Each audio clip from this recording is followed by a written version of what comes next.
rather grey and miserable looking day today, but let's move on to pleasantries. I'm at the wonderful Market Theatre today in Ledbury, where I'll get to hear all about Ledbury Amateur Dramatic Society's upcoming pantomime, Beauty and the Beast.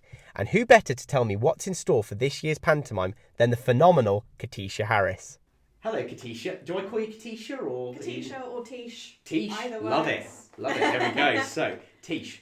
So obviously this year's pantomime in Ledbury is Beauty and the Beast. You're on from the 16th to the 26th of January here at the Market Theatre. How has all the rehearsals been going? It's going really, really well. It's been a bigger cast to last year. We've got about twice as many kids this year. So we've got 27 kids in the show.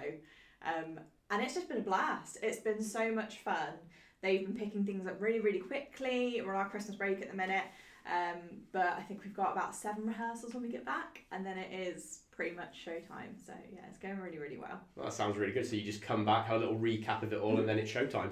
Yeah, pretty much. We come back, we've got a couple of rehearsals just to sort of get ourselves back into it after Christmas, dust off the cobwebs, and then we're straight into sort of dress and tech runs at that point, putting everything together. We're doing loads of set painting at the minute, so yeah, it'll be good fun. Oh, that's brilliant. And who are you playing this year? So I am Benny, which I know you came to see last year's Panto where I was Nutty Nick. It's basically the same character, just reskinned with a new name. So I am Benny Brioche, who is the lovable idiot of the village. He is the dame's son and Belle's brother. So he is a lot of fun to play because he really hasn't got many brain cells to rub together. Well, you say an idiot, but very much needed in a panto. I mean, you need that character, and I also love it, personally, because my dog is called Benny. So yeah, I'll give him a little shout out. There we go. Thank you. I'll appreciate that. I'll have to come and watch like I did last year and do a review. It was really, really good last year when you did Robinson Crusoe and the Pirates. That was when you were Nutty Nick. And having been a member of drama groups myself, I can really appreciate the wholesome atmosphere and environment that you guys have as a group. And it also means that, not like in professional theatre where you'd get to know your cast members only in a short period of time when you're in the rehearsals. You guys have probably known each other for quite a few years, and you've got that natural chemistry there, haven't you, really? Absolutely. Yeah. I mean, it's a bit different this year as well because your village idiot and your dame are always kind of like a comedy duo. The dame this year is my fiance. Oh, so wow. We've got a real good... There we go. There's one scene where we're in a bed and it's going, don't stop kicking me, stop, and it just feels like real life, to be honest. Sounds familiar, does it, though? Yeah, so it's really nice. It's a good mix of, unlike some theatre groups where you get a lot of people, 20, 30 sort of year old, we've got all the way from, 8 up to 80 odd. Wow. So it's a really good mix of ages, a mix of sort of life experiences as well. And that brings so much just to rehearsals, let alone on the stage. It's really nice. A lot of generations there to mix with. Absolutely. So how long have you been involved with Ledbury Amateur Dramatic Society, or LADS as it's known, LADS? Good old lads. Yeah, how long have you been involved and how can people get involved? So I've actually not been involved too long. This is my 3rd panto with Ledbury. I've done a few other shows with them as well. I did the Hereford County Festival this year. I've done a few plays with them, so I've only been around for sort of 3 years. There's some people who've been here for 50 odd, which is incredible because LADS has been running a really, really long time. But everyone is always welcome to get involved. You pop on the Market Theatre website. LADS owns the theatre, so basically we get the run of the place. So we get to put on all the shows all throughout the year. And it's just a really good fun time. Even things like set painting or help with costumes, we are always looking for new people to join us. Well, I mean, that is the nature of an Amdram group. You need new blood and new people to come in waves and cycles. And as you said, you've only been here not actually that long, but when I came to watch you last year as Nutty Nick, you looked very at home there. It sounds to me like you've settled into the group quite nicely. Absolutely, yeah. It's really easy to sort of get on with everyone, especially with a panto. Auditions are in September and we don't put on the show till January. So you've got a good, quarter of a year to get to know these people. Last year, because I live in Worcester, I'm not local to Ledbury, one of the theatre group was letting me go around her house for lunch in between rehearsals because I was doing back-to-back shows. It's a real community. It's really lovely. Yeah. Well, I mean, you mentioned before we started recording that you not only are you in it, but you're also. Let's just go through this. Yeah. You're in the show. Yeah. You're doing vocal coaching. Yes. You're producing the show. Yeah. Anything else? I think that's it. Jack of all trades, really. Pretty much. I'm co-producing with James, my other half, who's playing the dame, so he's co-producing with me because it's a lot to do on your own. But yeah, it is. It's a lot, but it's been really good fun because it's sort of you feel like some ownership of it, and that is the lovely thing about lads is you can come in and be like, I really want to own this and just do this as my little project, and they're like, yeah, go for it, have fun. Well, I mean, is that like, have you got a background in like performing and putting on shows? Is that something that you're trained in? Yeah, so I did a drama degree at Worcester Uni, so that's how I came up to the Midlands. I'm originally from Hampshire, so both myself and my partner James, we met during a drama class at uni. We used to be in the Musical Theatre Society, so yeah, it pretty much is in my blood, and I'm a production manager for a video production company.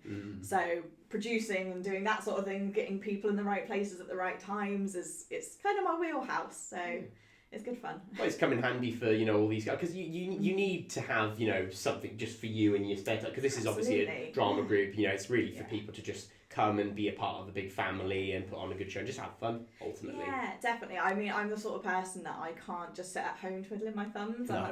I say I love a granny hobby. Like, I love a bit of crochet, I love a bit of cross stitch, but then you've got to have something that's to do with people. Otherwise, you just shut yourself away. I mean, that could come in handy for future shows, perhaps. Cross stitching, perhaps. You never know. That might be useful. It might take me a while to cross stitch a backdrop, but give it a go. Well, that was the other thing I noticed when I came to see Robinson Crusoe last year, was the way that this group puts on Panto is different, obviously, to a professional show. Not just budget reasons, but also you've got the scenery is designed and painted sort of by yourself and other people. Yeah. And what that I've noticed is it really lends itself for those scene changes because it's not you don't have a blackout where the audience having to wait for so long. You're almost just moving straight on to the next scene, quite swift, quite quick and easy. Absolutely. I mean, our set crew are amazing, like our stage managers, and they, again, all volunteers. A lot of them are sort of these guys in their 40s and 50s that don't have anything to do. They're like, I've got a saw in the back garden, I can build you a ship or something. Like, they're great, and they are all in when it comes to doing a show, so we try and make it as seamless as possible, but there's sometimes where we're like, we've got to move 8 set pieces onto stage during a 2-minute scene that's the front of tabs, and they are an oiled machine. They are really, really great. I suppose as producer, you've got to be careful what you wish for, because you could ask these people for something and it'll be there the next day. Absolutely, yeah. You get to this time of year and you're like, okay, now I can have the theatre and start putting stuff in, but because we have travelling companies coming all the time, you've got to be like, right, when can I start, stocking a bookcase and a wardrobe and everything else that we need? Yeah. So, when I was a kid, I was really lucky because I used to go to 2 pantomimes a year. I would go to the one in Malvern, not too far away from where we are now. And that was obviously professional. I'd go and watch that on Christmas Eve. That was like our little family tradition. But the other panto was on the last day of school before we broke up for the Christmas holidays. Oh, yeah. We would go and watch another panto. But this was an Amdram group that we would go and watch. And as a kid, it never really, came to my mind that I was watching a show that was actually on a different budget and it was done by volunteers. But when you're that age, a panto is a panto. And I suppose, the same attitude comes here in this group. It's just a group of people who just show their genuine love and they just want to put on a good show because they just want to, not for any profitable reasons. It's just to give people a nice outlet. Yeah, absolutely. I mean, I started doing pantos when I was, I think, 3 or 4. I've got an older sister who she was always a principal girl, and this is in a tiny village I grew up in where the stage of our theatre stage was pretty much the size of a dressing room. It was tiny, and it was just the people that would go down the pub, they were like, wow, should we put on a panto this year? Go on. And it became a thing that we just kept doing. So I would be like, my sister would be Cinderella and I'd be a mouse or something like that. I remember falling over on stage as a mouse when I was about 4. It was traumatic, it was horrible, but it didn't quite put me off. And then when my sister moved out, they were like, oh, who are we going to do as principal girl? Tish will do it, you'll be fine. And so I just kind of got thrust into... You just worked your way through the ranks, basically, to where you are now. It's fantastic. Yeah, so I didn't really go and watch many pantos, but I've been in them for as long as I can remember. And I've done, like I say, I've done plays, I've done musicals, I've done pantos. And my heart is always going to be in panto, because it is just silly and fun. And like the kids love it so much. I had so many kids coming up to me after the shows last year being like, can I wear your hat? You're so cool. I was like, yeah, go on, go for it. It's just fun. And I mean, that's the rewarding part of it. You know that you've done the right thing by giving these kids entertainment to the point where they're coming back to see you afterwards, you know. Yeah. I mean, that is just, it's got to be. I mean, I was going to say, what was your first introductions to pantomime, but obviously you were actually living and breathing it by just being in it. But, you know, obviously if they're coming and, you know, they want to see you after, I mean, that's got to be a tremendous feeling for you. I mean, what's it like when you're on stage? It's insane. Like, you know, like I'm not the most confident sort of public speaker as Tish. Right. But when I'm on stage as someone else, it's like I just completely lose it. I mean, last year was the first comedy role I'd ever done. And I turned around to the director and was like, are you sure I should be the comedy role? Because that's terrifying to me. But once you get in it and you get in the headspace, it's you feel like a little rock star. It's great because you have all these people looking up at you and they're having the best time. But I would say the most rewarding thing, especially having done it 2 years in a row as part of the creative team, we had, I think it was around 12 or 13 kids last year, and most of them have come back again this year, and their parents have come up to us specifically saying, thank you so much for what you've done, the difference in the confidence that their kids have from like even the beginning of rehearsals to the end, let alone 1 year to the next. And you can see it every year. You can see the progression that they're doing, and their confidence is growing. They're becoming cheekier in the best way. Honestly, these kids are like some of the coolest kids I've ever met in my life. They are amazing. I mean, it is just, you know, brilliant for, even if you're not pursuing performing as a career, you know, it's just a confidence booster because it can come in handy in so many different ways. I mean, you're part of a production company. Yeah, so I work in video production, so I'm on the other side of it. But it means that, you know, we work with corporate companies and trying to put, you know, people in construction on camera, they don't tend to like it. But I've got the skills from doing it myself that I can kind of coach them through how to do it and how to feel comfortable on camera and that sort of thing. And it's even just standing up and, like I say, doing public speaking, you can put on that hat of being someone else and it's not as scary as it was. It's an escape, isn't it, really? Absolutely. Yeah. As soon as you realise that everyone else is scared too, you're doing all right. We're all in it together, basically. Exactly. I mean, one of the things that so when I watched you as Nutty Nick last year, I mean, you know, obviously you're playing the comic and I mean, even though you're saying, oh, you weren't too sure, I mean, I have to say, having watched you last year, you really did look at home that you really did steal the show. I'm sure you will this year as Benny. But obviously, in professional theatre, usually the comic is usually a male role. Yeah. And in Amdram groups, it's a bit more common to see. Yes. And when I watched you, and I'd been to see the brilliant comedian Harriet Kemsley, I was watching her do her stand-up show. I don't know if you're familiar with her. No. But I got, she reminded me a little bit of how you were performing as Nutty Nick. And I thought, it's a shame that someone like her isn't doing Panto, and there's people like Alison Hammond that does that, but she's not the she's the fairy godmother. Mel Gedroyd, she's playing, you know, I've seen her, Mel, in Panto. She was playing the like stepmother, and they're great roles. But do you feel like Panto is changing over the years, or do you think it's staying traditional? I think the beauty of Panto is that it will, in its roots, stay traditional, and you will have like your archetypes and things like that. But I do love that it's changing to be more kind of accepting and getting rid of the stereotypes that aren't as great sort of from traditional pantos. It's really getting more modern, more inclusive, and like you say, having women playing like the Buttons character, it's just great, especially for Amdram. I mean, there is never a surplus of men in Amdram. We always wish there were.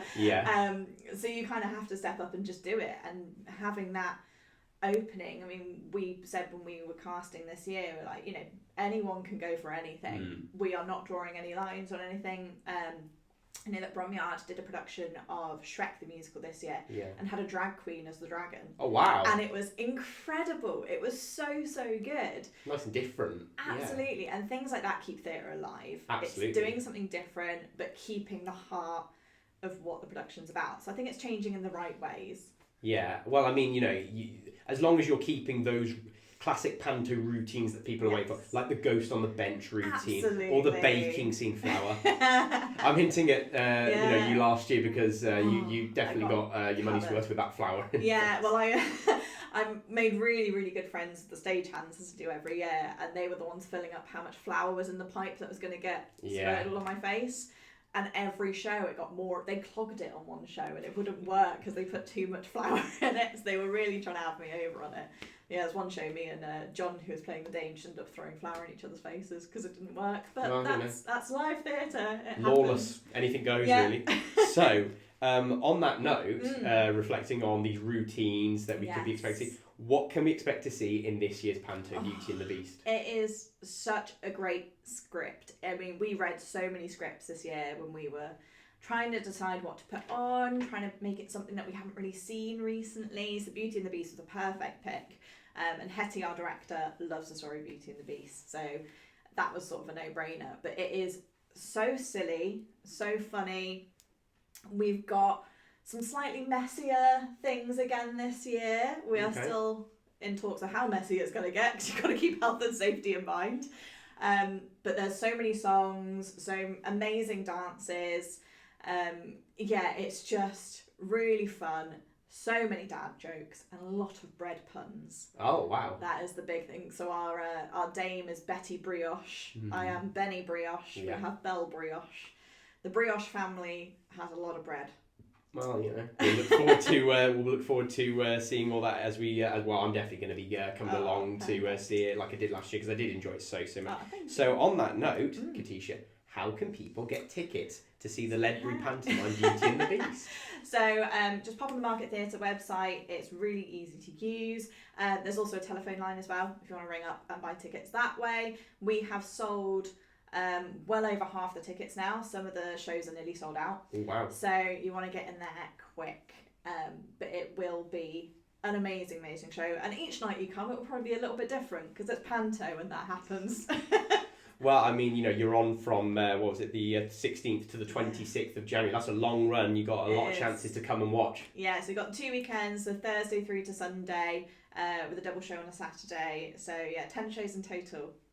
Fantastic. Katisha, thank you so much for your time and good luck with the rest of your rehearsals. And I'll look forward to seeing you as Benny Brioche.